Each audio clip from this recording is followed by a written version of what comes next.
On parle maintenant à gauche, à droite, comme quoi il y a eu Tofa. Le Tofa, tel qu'on nous le présente aujourd'hui, ce n'est pas ce que nous avons hérité de nos aïeux. Quand on parle de Tofa, c'est sous l'autorité du roi. Parce que c'est le roi c'est le Tohosu.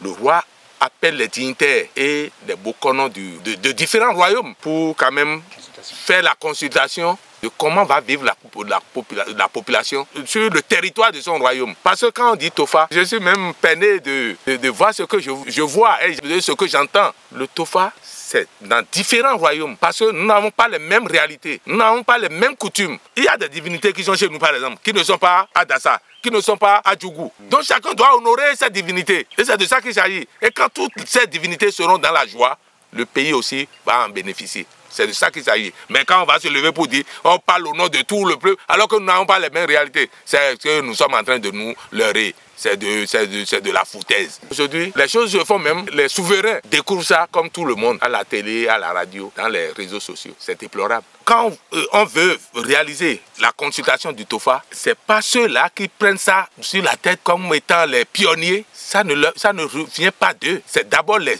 souverains. On dit Tofa, on laisse le Tohosu et on va faire Tofa, on va consulter Tofa. Sous l'autorité de qui?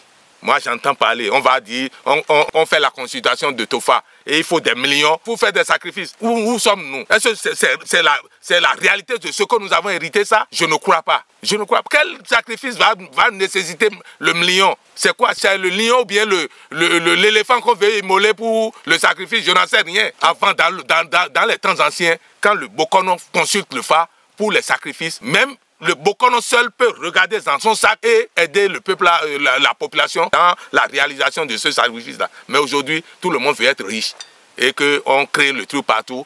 C'est pourquoi les gens se sont levés pour aller faire leur regroupement pour que nous n'ayons plus de vue sur ce qu'ils font. Donc voilà, seul l'État peut nous aider à régler ces genres de dérives. Quand nous dévions, voilà les conséquences. Paix aux âmes des victimes. Il y a des organisations fêtières où personne ne sait plus qui est qui. Si nous dévions, aujourd'hui, tout le monde est chef. On ne sait plus qui est roi dans Vodounon ou bien dans Bokono. Tout le monde s'est mélangé. Donc il y a des lois qu'on ne respecte plus et que peut-être les génies ont commencé par être en colère.